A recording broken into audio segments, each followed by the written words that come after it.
Sisi met with Iraq's Minister of Electricity, Engineer Qasim Al-Fahdawi.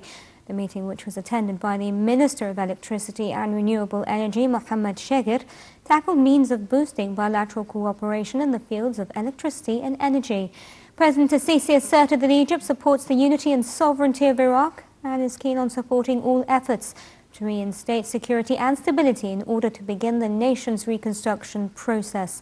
President El-Sisi also stressed that Egypt supports all Iraqi sectors, including the electricity sector, through offering Egyptian technical experience to train Iraqi calibers.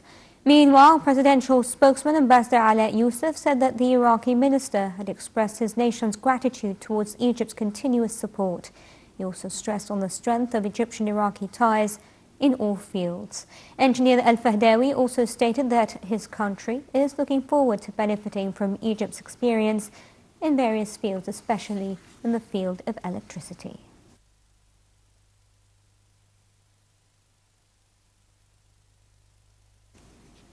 On another front, Prime Minister Sharif Ismail inaugurated the Akhbar al-Yawm Third Economic Conference entitled Egypt, the Way to the Future, Breakthrough and Challenges. In a speech before the attendants, Ismail said that the conference represents an opportunity to address the Egyptian economy's pressing issues and a chance to exchange views.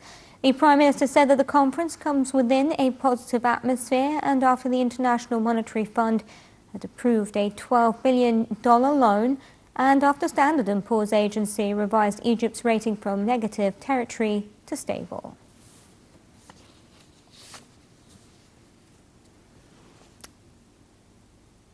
Earlier, the Prime Minister headed a meeting of the Social Justice Ministerial Committee, which reviewed measures to implement the new social safety network, which aims at supporting low-income citizens. The Prime Minister asserted that the committee's program includes a supplies database, which is based on achieving social protection through the subsidizing of those supplies.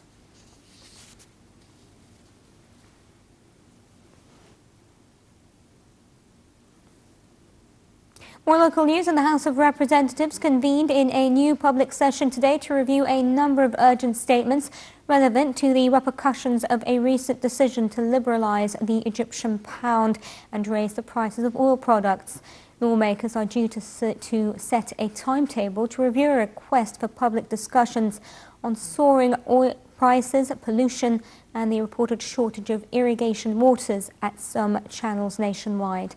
A report by a thematic committee tackling the repercussions of floods and inundated the Red Sea Governorate has also been debated.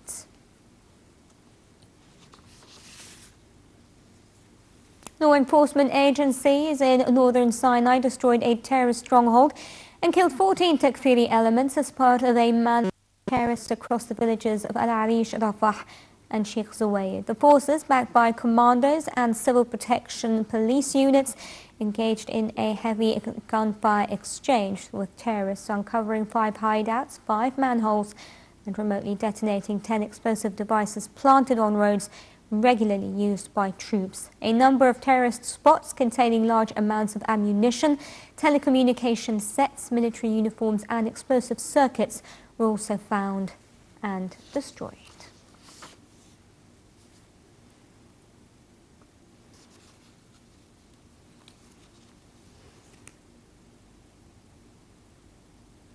President Abdel Fattah El-Sisi ordered the reopening of the Rafah border crossing to Palestinian students on the 17th and 18th of November. Earlier in the day, authorities announced that the crossing would be open in both directions for humanitarian cases from the 14th through to the 18th of November. Let's head over now to Iraq, where forces announced the recapture of Nimrud, site of an ancient Assyrian city blown up by Daesh as they battled the insurgents south of Mosul. Here's a closer look. The Iraqi army said Sunday that troops have driven Daesh out of the town of Nimrud, south of Mosul.